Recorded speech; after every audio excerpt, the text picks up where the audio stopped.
सामवेदीय तलवकार शाखा की केनोपनिषद के चतुर्थ खंड का विचार हम लोग कर रहे हैं। इस खंड के चतुर्थ कंडिका का विचार हो रहा है।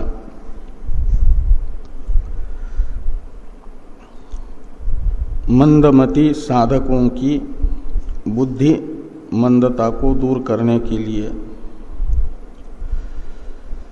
श्रुति ब्रह्म को स्वतः निर्गुण होने पर भी औपाधिक गुणवत्ता ब्रह्म में बता करके गुण ब्रह्म के गुण चिंतनात्मक उपासना का प्रतिपादन कर रही है। तो चतुर्थ कंडिका में निर्गुण ब्रह्म निरूपम है, वह किसी के भी समान नहीं है कि जिसकी समानता दिखा करके ब्रह्म का निरूपण हो सके, ऐसा कोई ब्रह्म के समान है ही नहीं। इसलिए ब्रह्म है निरूपम। लेकिन उसका भी आदेश यानी उपमा उपदेश निरूपम ब्रह्म का श्रुति कल्पना से कर रही है। श्रुति ने ऐसी कल्पना की कि जैसे विद्युत का विद्योतन एक बार होता है और सर्वत्र फैल जाता है, और वह तेज अत्यधिक होता है, आंख मूंद जाते हैं। ऐसे विद्युत के विद्योतन यानी प्रकाश के तरह ब्रह्म भी निरतिशय ज्योतिष स्वरूप है, प्रत्यगात्मा है, सबके चित्त वृत्तियों का अवभाषक है। ये एक निरतिशय ज्योति रूपत्व विद्युत के विद्युतन की उपमा देकर के ब्रह्म में बताया। निरतिशय ज्योतिष्व रूप गुण और नियमिसत इस उपमा उपदेश के द्वारा श्रुति बता रही है कि चक्षु का निमेष जैसे अति शीघ्र होता है, ऐसे ब्रह्म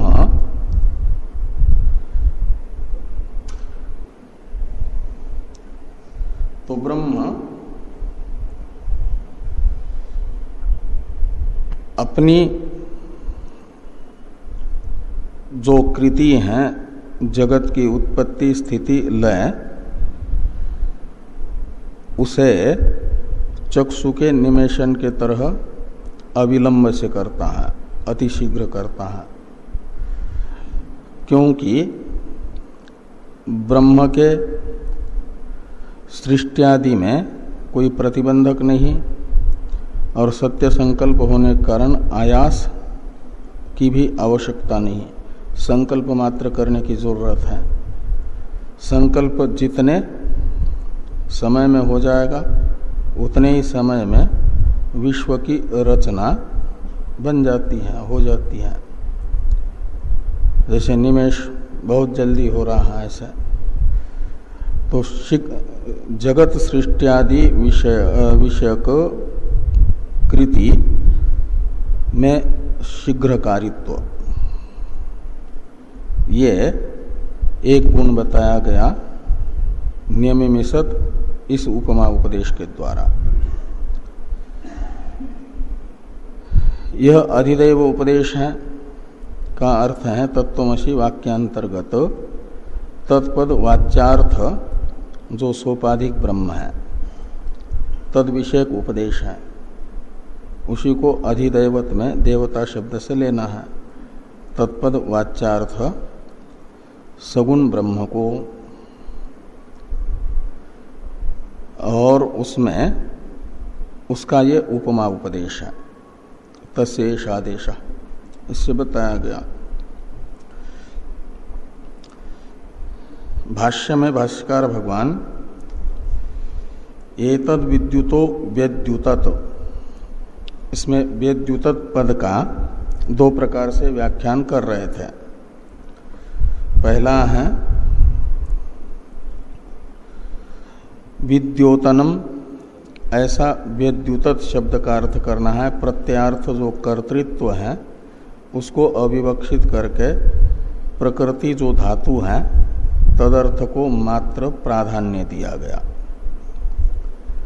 तो व्यद्युतत् शब्द का अर्थ विद्योतन कर किया, ये न हो करके केवल विद्योतन। तो विद्युत का विद्योतन जैसे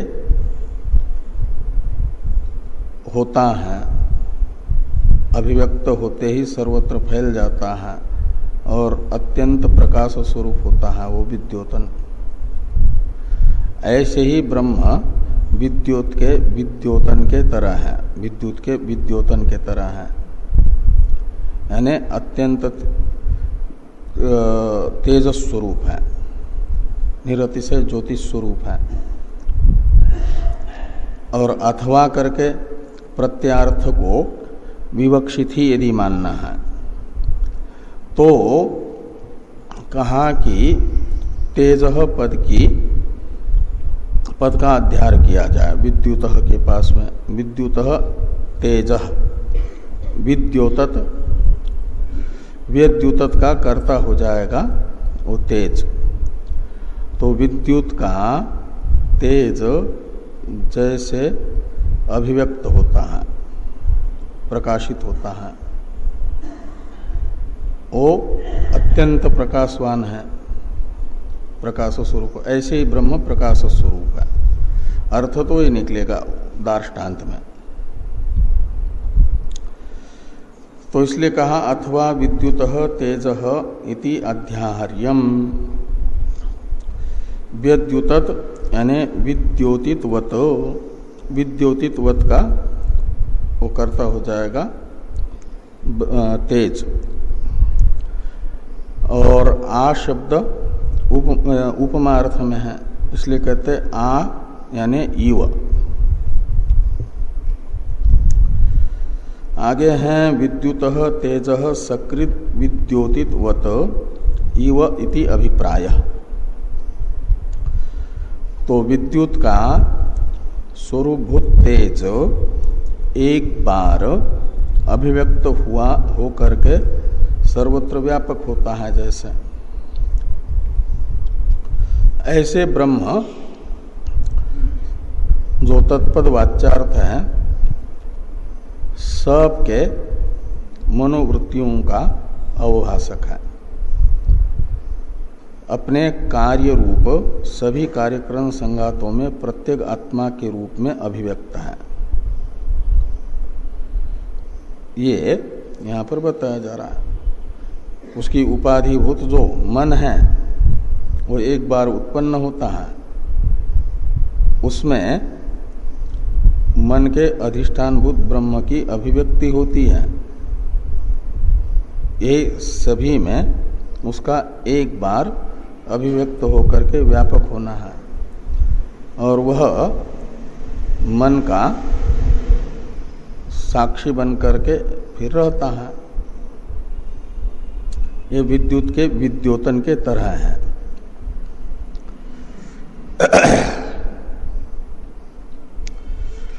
आगे कहते हैं विद्युतो व्यद्युतद आ इति इन, इतना है ना। तो इति शब्द का अर्थ करते हैं कि इति शब्द आदेश प्रतिनिर्देशार्थ, इति अयम आदेश इति।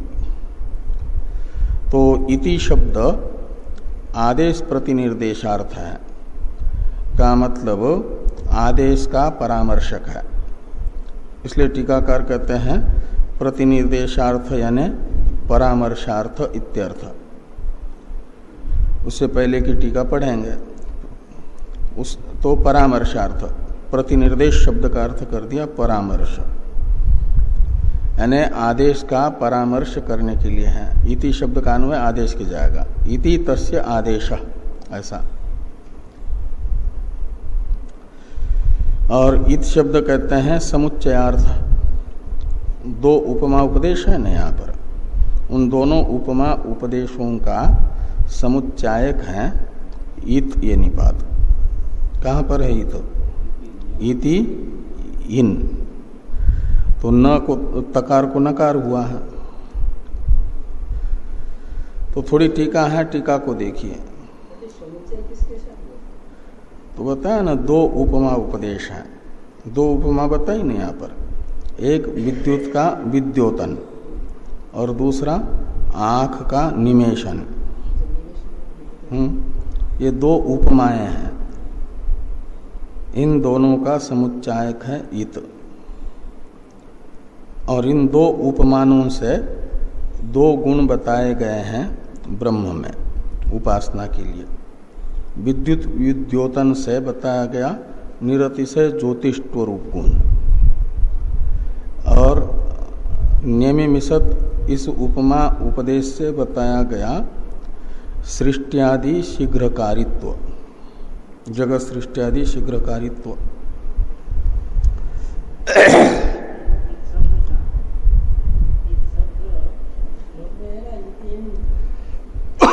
क्या कह रहे हैं आप? हाँ,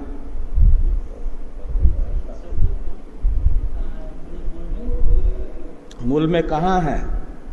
मूल में है व्यद्युतत आ इति इन, नियमिसत और इति के बीच में, इति में इकार दीर्घ है ना, है? मूल में, और बाद में डबल नकार है। तो इति शब्द में तो तकार में इकार रस्व होता है और इत में होता है रस्व, दोनों मिलकर के दीर्घ हो गए अकस और ने दीर्घ सूत्र से, और तकार को हो गया नकार, ये रोनुनासिक नुनासिक हुआ सूत्र से, तो इत निकला। हाँ, पदच्छेद करने पर।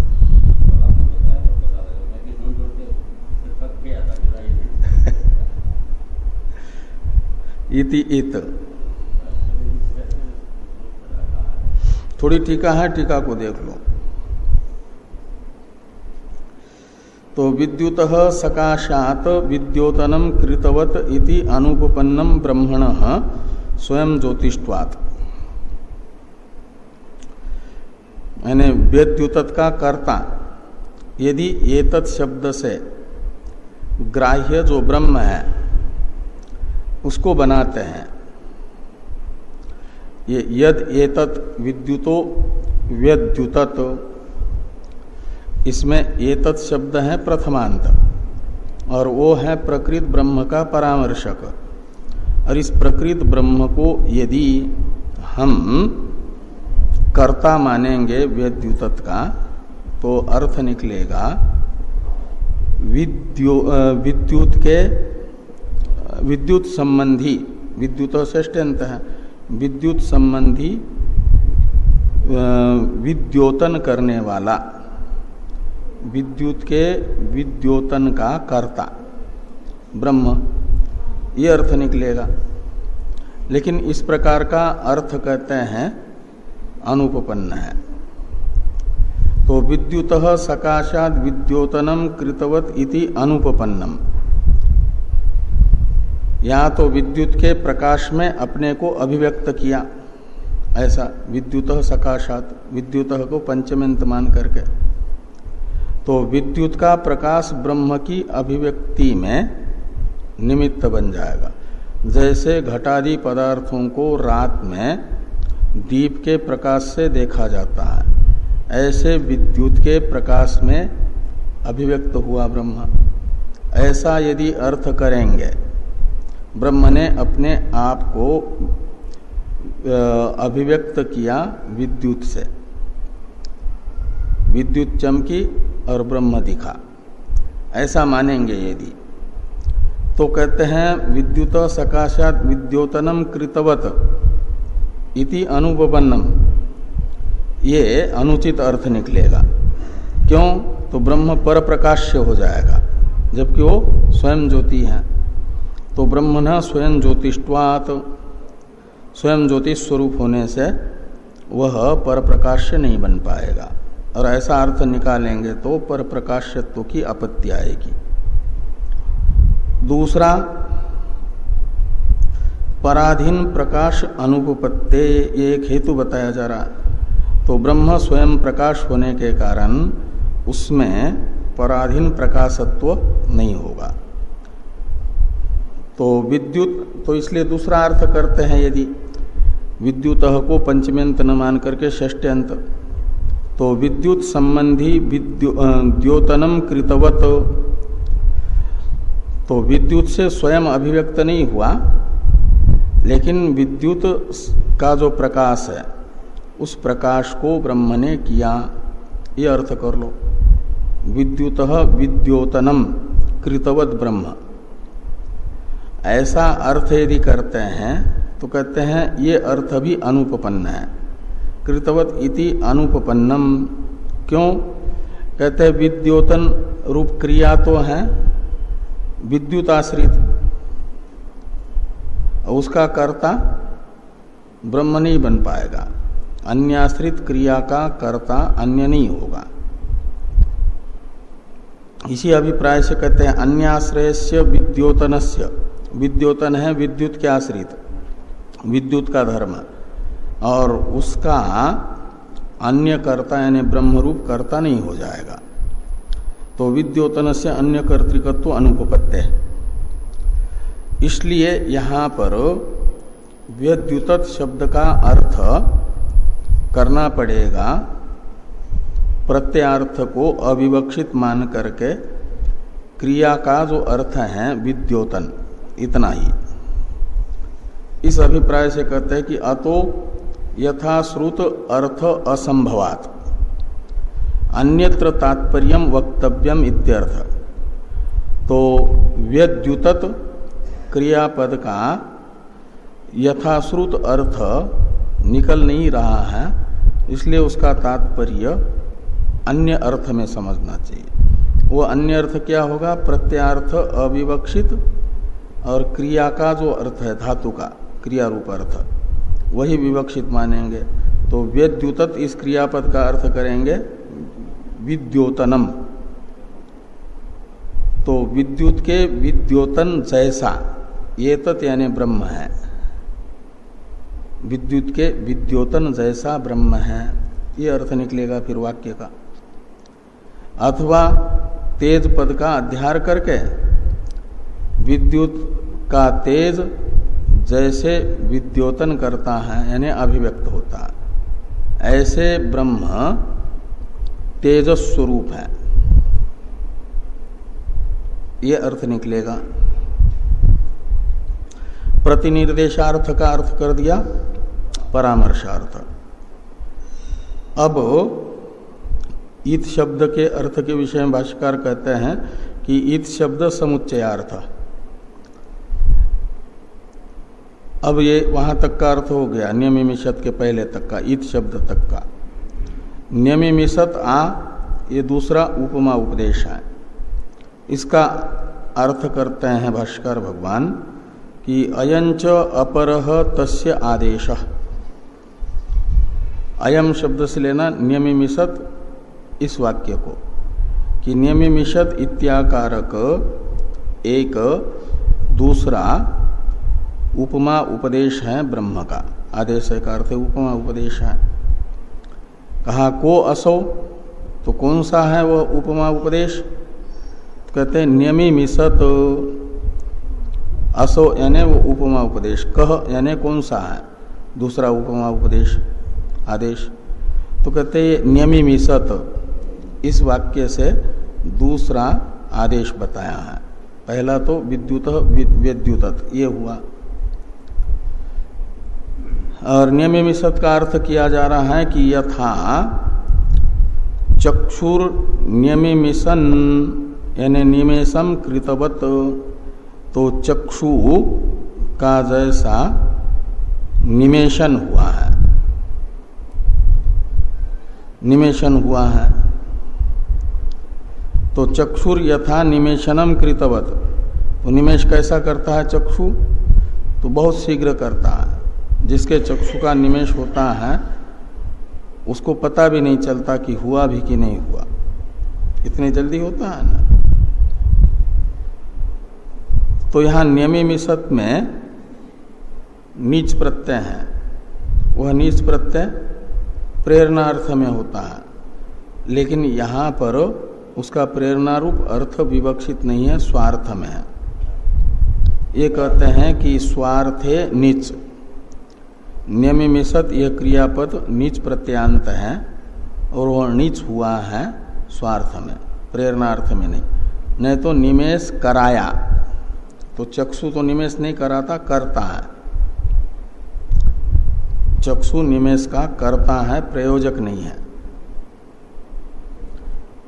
इसलिए वहां पर नीच का अर्थ मानना पड़ेगा स्वार्थ में ही। और आ शब्द नियमिषद आ द के बाद आ है ना, वह पूर्व वाक्य में जैसे उपमा अर्थ में था, ऐसे यहाँ पर भी इव अर्थ में ही है। इसलिए कहते उपमार्थ एव आकार।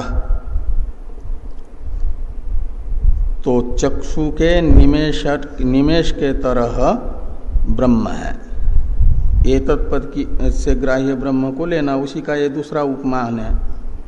चक्षु का निमेषन का अर्थ है चक्षु जैसे निमेष करता है ऐसे ब्रह्म अपना जो जगत सृष्टियादि रूप कार्य है वह चक्षु के निमेषन कार्य के तरह अतिशीघ्र करता है, ये अर्थ निकलेगा। इसे बताया जा रहा है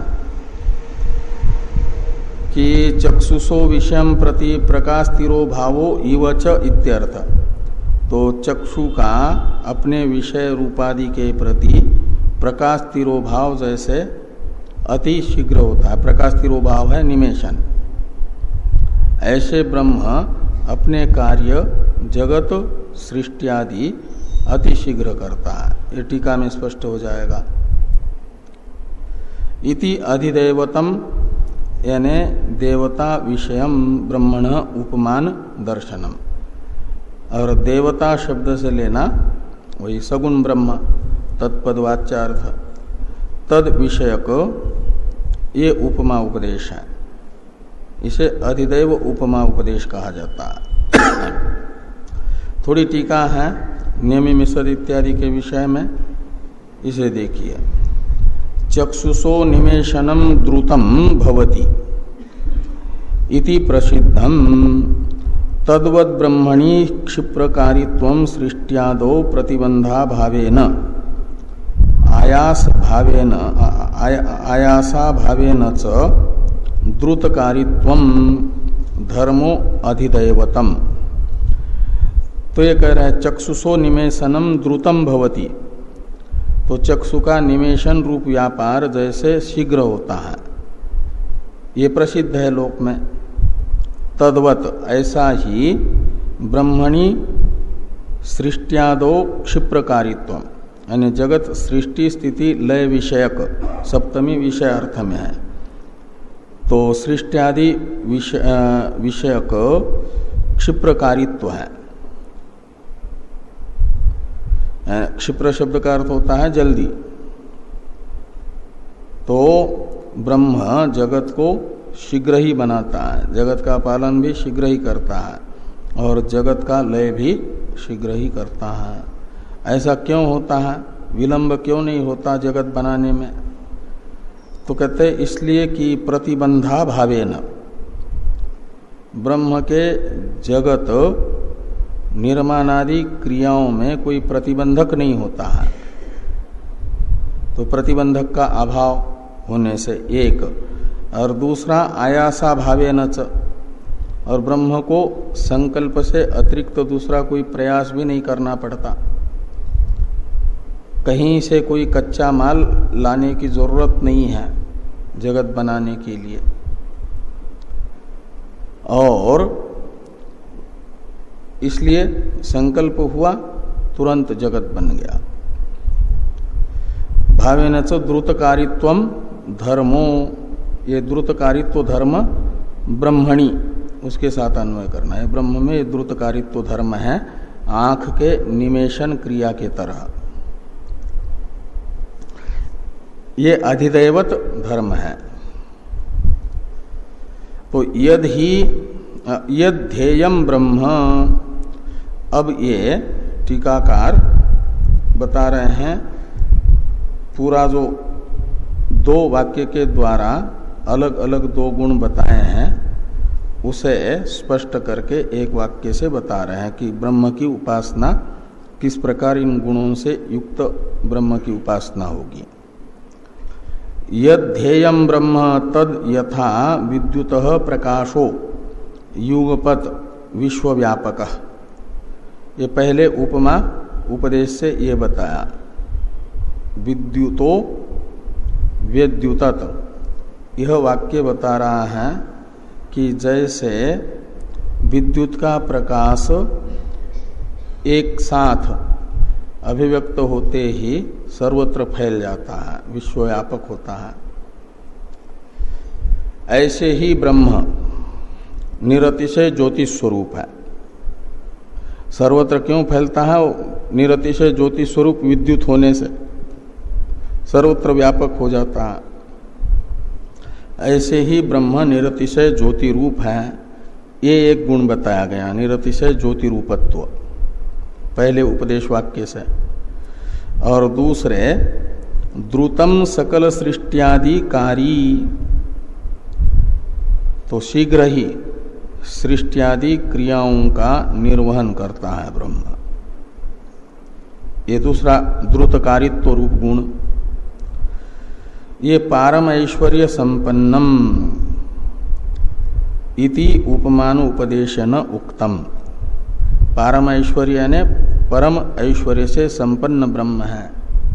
ये दोनों गुण सगुण ब्रह्म के परम ऐश्वर्य को प्रकट करते हैं, निरतिशय ज्योति रूपत्व और द्रुतकारित्व, सृष्टियादि द्रुतकारित्व,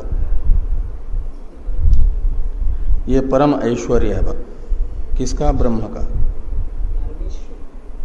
हाँ, पारम ऐश्वर्यम वो है पद वृद्धि हो गई है आदि आज को, नियत प्रत्यय होने के बाद ईश्वर शब्द से नियत प्रत्यय होकर के उभय पद वृद्धि हुई है, पारम ऐश्वर्यम बना, तद्धित प्रत्यय है वो।